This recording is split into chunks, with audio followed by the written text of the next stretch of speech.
simply exploring and adventuring with yours. Today we're going on a Haunted Trolley ride here at the Albatwitch Festival in Columbia, Pennsylvania, and it is October 8th. So come along with me and find out what this tour is about.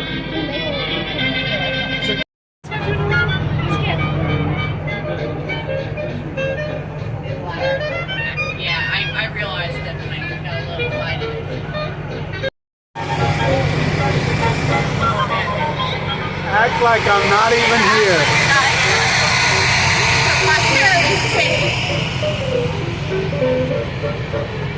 I definitely like to start by welcoming all of you to this year's Albatwitch Festival. Yay! This is, I believe, my 5th year doing this festival. I wasn't originally one of the tour guides. I just kind of worked my way up in through. My name is Diane. I am a local cryptid researcher. I am one of the few on the boots on the ground Albatwitch investigators we have in the United States. Mainly because it's pretty much this area, and I raised my... That's Vera. He's currently the head of Columbia Historical Society, as well as he runs the Columbia Market House. Anybody here been to the Columbia Market House? Just went for the You just did the dungeon tour? Did they tell you about my friend Annie? Yes. They did talk about Annie? Yep. All right, that's good. That means they're on point. Yep. The one year that we did the walking tour, I took my daughter along, and once we got to the marketplace, we'd done pretty much the whole tour. We got to the marketplace, and all of a sudden my daughter's like, I feel like somebody's holding my hand. And I was like, come on, we're on a ghost tour, come on. And she's like, no, seriously. And when we touched her hands, and we had actually the people on the tour, we had them touch her hand. Her one hand was completely normal temperature, and the other hand was ice cold. And that's the hand she felt. And we figured it was probably Annie. Annie was known for being this little scamp. I'm not sure. Did they tell you how she died? Because I'm not 100% sure. I don't remember. I don't recall. I don't think they did. She died when she was fairly young. We figure Annie's about an 8 or 9-year-old ghost. And she does like to come along on the tours when we do the walking tours in Columbia, and she will hold somebody's hand. And we had one of the other historical society members. Their child was down in the basement of the dungeon tours, and he came running upstairs yelling, "She bit me! She bit me!" And he was the only one down in the basement at the time, and he had a bite mark on his hand, on his arm. So something actually did bite him. Like, that was definitely... Sorry, I keep moving this thing away from my face. 40s Junction, right And the Columbia Historical Society is down there on the right-hand side, next to the picture of Lloyd Mifflin, who is Columbia's sonneteer. He wrote very, very similar stuff to Shakespeare. Decided I want to salute some of the bands back in the day. And we still have the driver was pointing out to me, Andre. He said that over there is still some of the original stairs from when we rode in horse and carriages here through Columbia. There's a horse post to hitch it to right there, as well as the stairs. Now, what we found is that the history in Columbia is a lot of Underground Railroad. John Wright and his wife were very committed to helping slaves escape to Canada. So what you find is along this street specifically, a lot of these houses have rooms that we see the windows from on the outside, like we can look at the window, but when you go inside the house, there is no way to get into that room. These were hidden rooms. So what they would do is that they would bring the slaves through the Susquehanna. We had tunnels underneath the road. Every once in a while, when they build the new roads and stuff here in Columbia, they will find a 10 by 10 or 11 by 11 foot cement building under the road. And these were rooms that they would hold slaves in until they would be able to be funneled into other parts of Columbia, where they would wait to be put on trains. Now, what we had was John Wright's wife was very much into fashion. When she moved here, she was kind of reluctant about it. This is their house here, over on this side, and the upper left-hand window is one of these rooms that I was talking about. There is no access to that room from the inside of the house that you can find, but it does have a window, and it is an actual room. So they would bring the slaves up into these rooms and hide them so that they couldn't be found. And then eventually they would get put on a train. And these trains were set up that it looked like it has cargo in the center, but there was about a foot wide barrier that went the whole way around the center of the train. And in that they could stack people standing side to side, shoulder to shoulder, the whole way around the train. And then that train would go straight to Canada, and they would have their freedom. Cause every time it rains, I realize And we're going to pass the market house here. For those that haven't been on the dungeon shore, I would recommend it. It is quite fascinating. The dungeon here in Columbia has been here as long as the market has.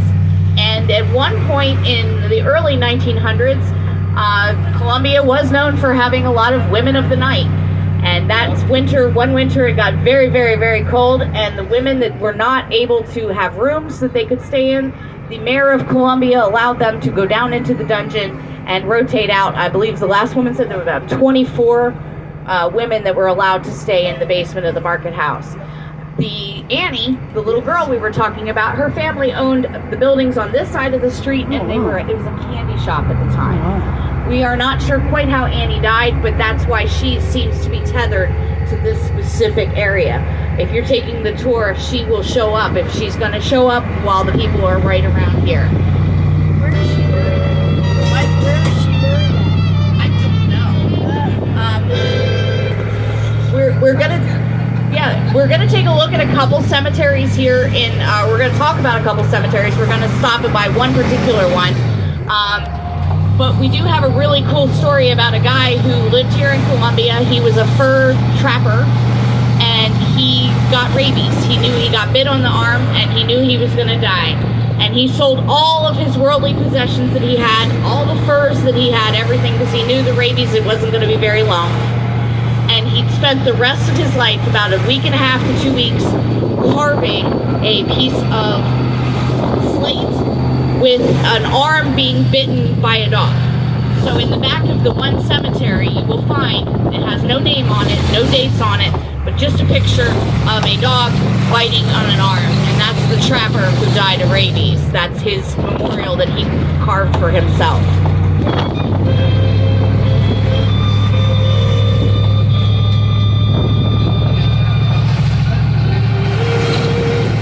One of the more or least fascinating things about Columbia is that when we start looking uphill to our right,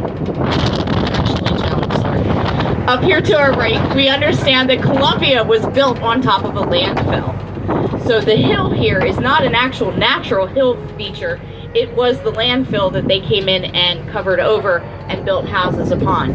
So as we're starting to go up the hill, that's where you will see. And if it rains an awful lot, if we get about a good 3 or 4 days of rain, quite frequently you will find someone that lives on this hill that will tell you that Turkey Hill experience. glass bottles. I've been in there. Check out my video for the Turkey Hill experience. And some of them are worth money. So occasionally it works out pretty well for them.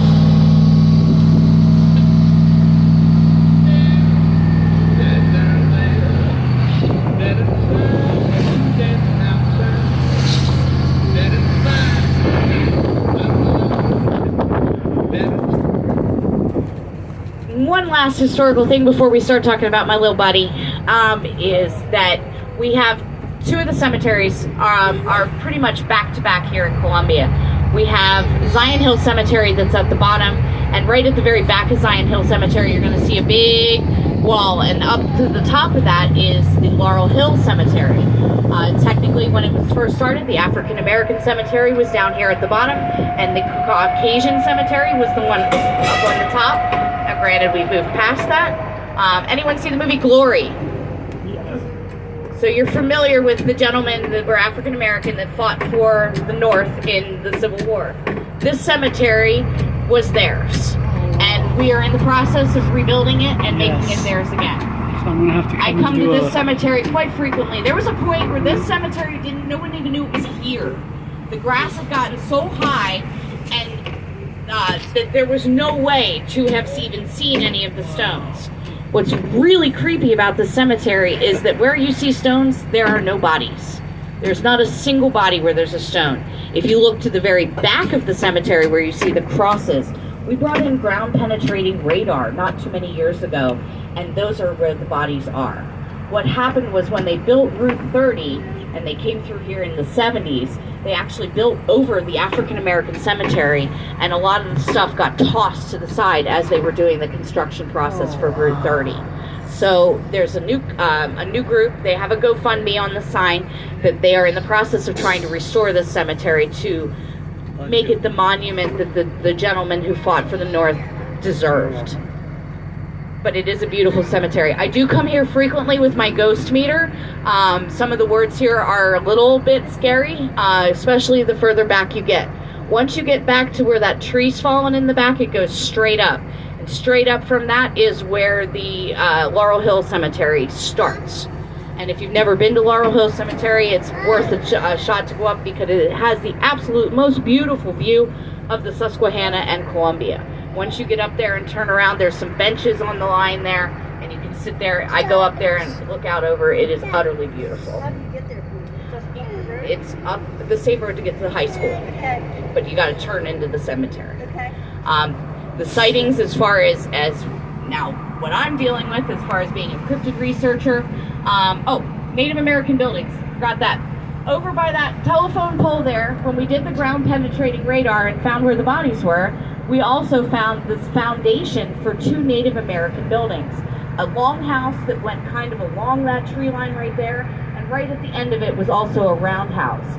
So we know for a fact that there were buildings that were Native American that were in this cemetery, granted before it was a cemetery. Come here.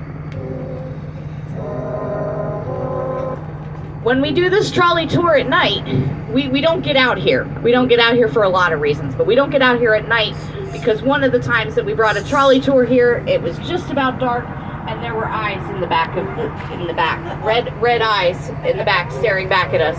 At which point, I like looking for trouble, but maybe not. This is the Zion Hill Cemetery that's undergoing the restoration project. Absolutely Yeah, she cannot wait mentioned. to see what they do with the cemetery now that they've got the funding and the people behind it Cool. to really truly make it the memorial that it deserves to be. Yes. And I'll be coming back to do a tour of that on its own separate video in the near future. So we're going up Ironville Pike right now. All right, so now we're getting into Albatwitch territory and we can start talking about him. This area is a perfect habitat because of the canopies of trees. What we've known about the Albatwitch is it's about 4 foot tall, looks like a very hairy, very angry 10-year-old. That actually goes back to water towers. It looks really spooky and it looks cool, but it goes back to the municipal water towers, that fence that is back there. So this area is really perfect as far as the amount of trees, the amount of cover. There are many of the roads that we're going to be going on that the actual canopy of the trees covers the entire road at the top. And this is what we know of the Albatwitch, that it does not really get down on the ground and walk around. Oh, okay.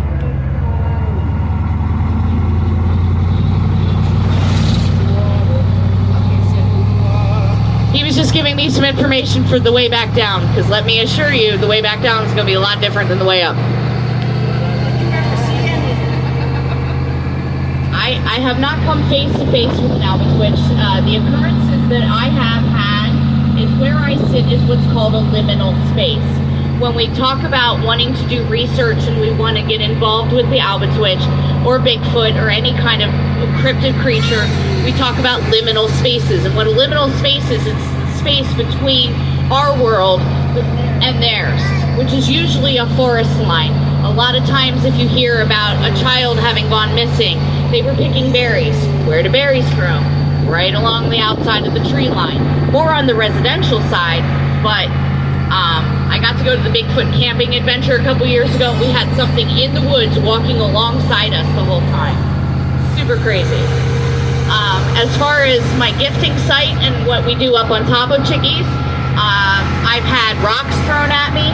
I've heard mysterious laughter, and just this last year, the occurrences that are happening to me, and it happened more than once at this point, which is why I'm a little freaked out about it, is I hear whispering.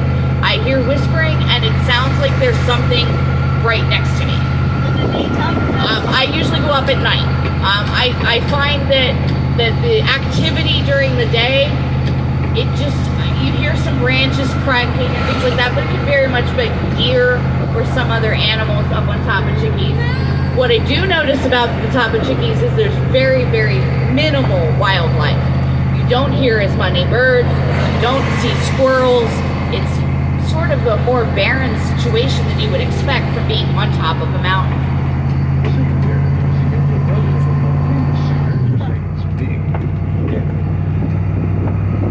Back in the day, the top of Chickies was actually a picnic ground. It had an amusement park, and it also had a bandstand. So Sundays after church, your families would come up here and go picnicking. Albatwitch got its name because it's the apple snitch. So people would come up this time of year, bring their bushels of apples along to eat at their picnic, and their apples would get stolen, eaten, and then the cores would be thrown back at them from the trees. So our tradition of how we appease the Albatwitch has a lot to do with the historical stories that we've gotten about its behavior and how it has interacted with people. I was told one time that there is an Albatwitch whistle, that if you knew the whistle and you went into the woods and you did the whistle perfectly, they would come out and come to you. There is no historical writing of this whistle. I'm friends with Tim Renner, who's here at the Albatwitch Festival today. He's one of the biggest Bigfoot authors in the United States, and he was the first one to talk about what we call the welcome whistle, which would have been some sort of whistle which only certain people knew that would bring the Albatwitch out of the woods. We stop up here because right down the road to that side, as it goes into that curve, one of the most recent sightings, we're talking about 2012 now, done by Rick Fisher, who's also one of the speakers today. He was driving home from work way early in the morning and encountered something on the side of the road. It appeared to be injured. It had really glowing eyes. Now, what's really cool about Albatwitch is that depending on who has given the statement, we've gotten reports of yellow glowing eyes as well as reports of red glowing eyes, which for the most part, when you get Bigfoot, people that have seen Bigfoot, it's almost always red glowing eyes. So the fact that there's enough sightings that we have that are yellow, it can be fascinating for us. So we're going to get out here, we're going to talk a little bit more about Albatwitch. Then we're going to throw our apples. We didn't bring apples first time. We got up here, realized we had to.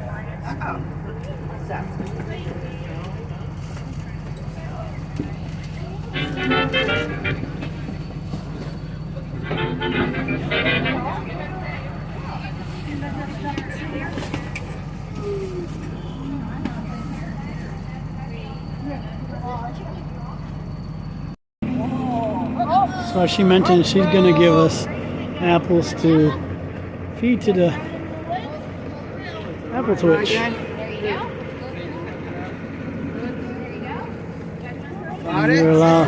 You're just supposed to just throw them in the woods. There you go.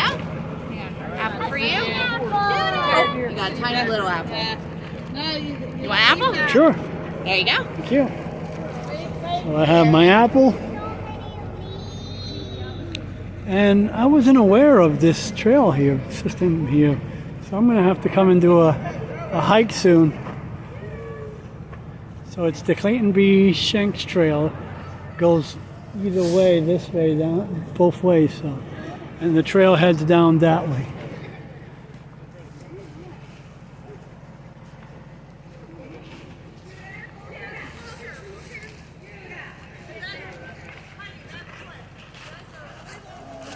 I don't think he wants to run and get it over the tree here. Let me see if I can get up. Whoop, nope. Lost my balance there. Yeah, I'm gonna try again with this rut. Nope.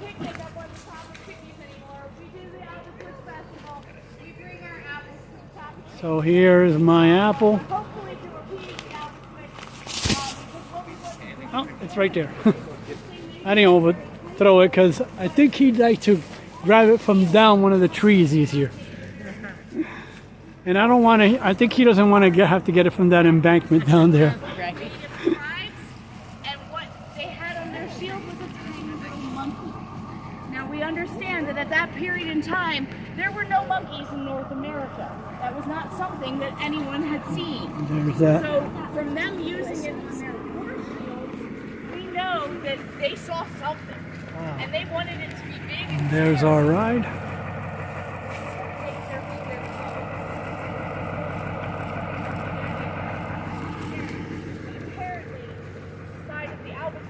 The natives were privy to that we are not is what made him put them on their war shields.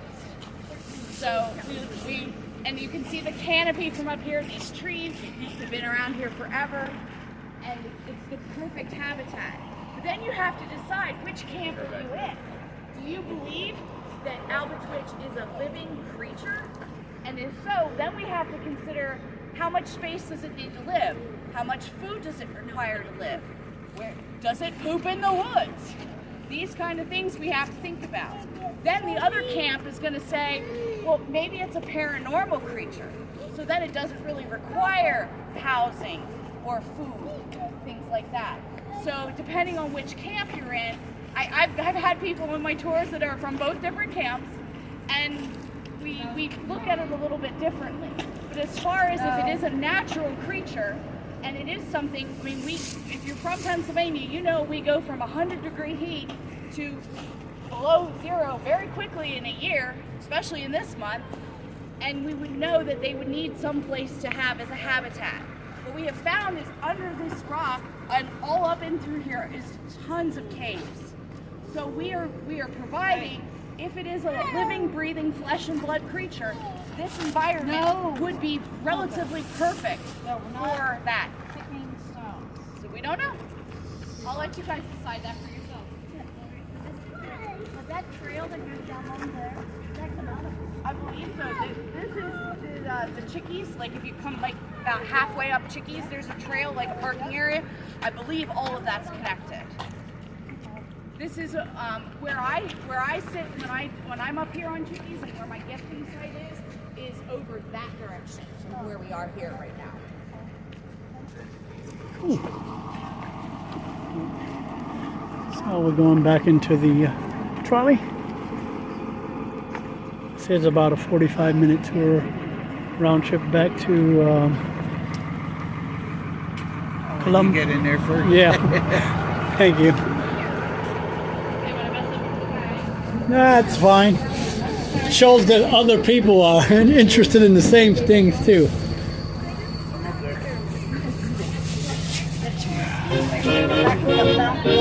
That not only the Native Americans that were the Susquehannocks that lived here, that we know lived in Columbia right by the Susquehanna, but also the Algonquin tribe was somewhat local. Sorry, they also have a word, I got hooked up not to your Albatwitch, piece. because that's very Pennsylvania Dutch, but it's Megawamusu. Megawamisu. I have to look it up. Megumawisu. That was the Algonquin name for their creature that was very similar. So now we have two Native American tribes close by that have both taken on this small monkey that would not have been on our continent at that period of time as part of their scariness going to war. You know, you're going to go to war, you're going to put something terrifying on your shield to let your enemy knows, yeah, that you're coming, here you come.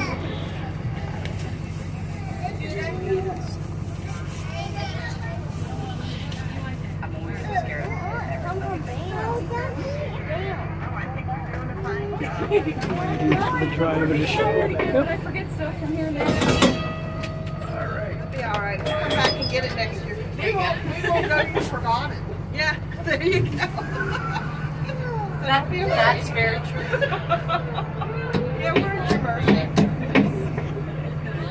You're all set. Oh, yeah. So as you've noticed, we've moved our friends from the back porch inside. The ride's gonna get a little, yeah. Hang on, please. Hands and feet inside the ride at all times. We're going downhill now, So we're gonna pretend that we were just up here on top of Chickies having a wonderful day with our families, eating our picnic, eating our apples, having our cores thrown back at us, and then a giant storm's gonna roll through. We're talking about August 9th, 1862, maybe 1863. Guess what? I blink out a little. The trolley line was the way to get between Marietta and Columbia. The road that we have over Chickies Rock did not exist at that time, and there was no real cars. So if you wanted to get anywhere, you went on the trolley. The trolley would take you up to the amusement park and the bandstand and where you could picnic with your family. On that night, the storm rolled in. And when the storm rolled in, there was one trolley left that was coming through to pick up everybody to take them back down into Columbia and off the mountain. We know that they had some issues with the trolley before it started to go down the hill because it was having issues at this cemetery. This was one of the stops for the trolley, and this is where people would picnic.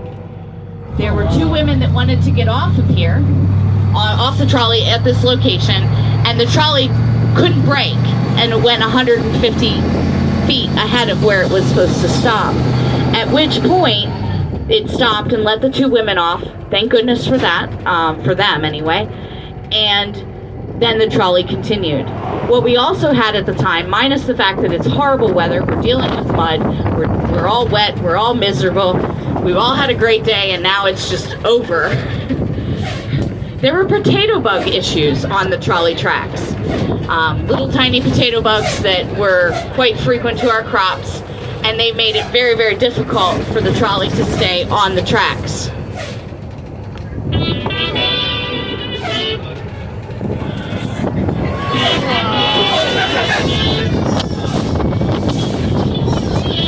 simulating their Like I said, you're going to enjoy the ride down a whole lot more than me.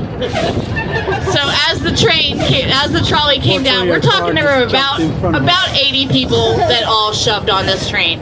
Every single aspect of this train had people sitting, standing on each other's laps, people to people. Awesome ride. When it got down to that point back there, the trolley went off the track. And unfortunately, 8 people passed away and 68 people were injured.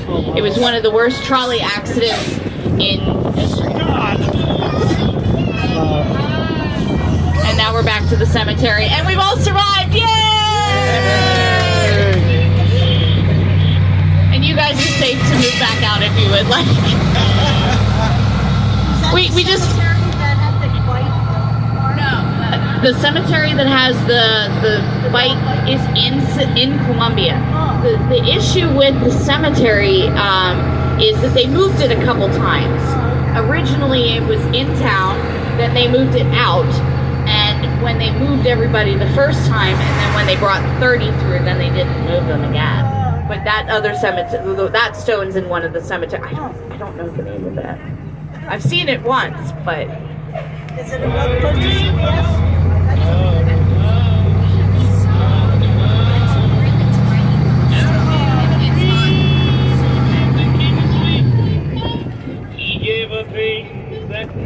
So now that we've all survived the trolley crash, we are on the pile of garbage.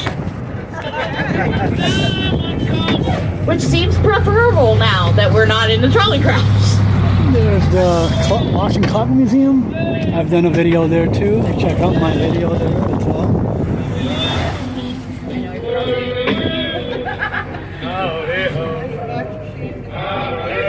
So around here is the, I think the only remaining surviving Lincoln Highway marker somewhere around here. And what you just end up doing is I just end up freezing, and I just sit there longer, and I just sit there in absolute silence. And it's one of the weirder things that you never know how you're going to respond to something like that until you're actually in it.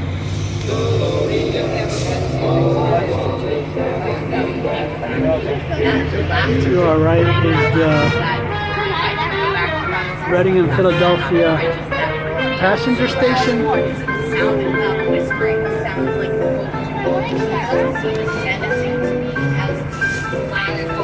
the blast just freaked me out. I didn't know if somebody saw me because when I'm up in the woods, like I'm a little banger sticks, and I'm a walking stick. And those are the weapons I have with me. So we'll see what happens to me one of these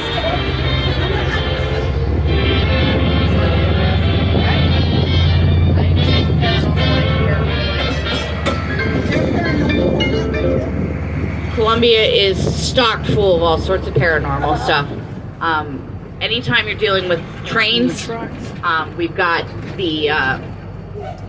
there's some tunnels down towards the end. We know for a fact that a guy came through there.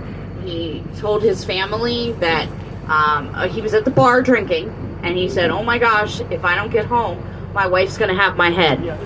At that point, he rode his horse home, and at some point he got caught and his head was taken off. And that's just a little bit further down the road here.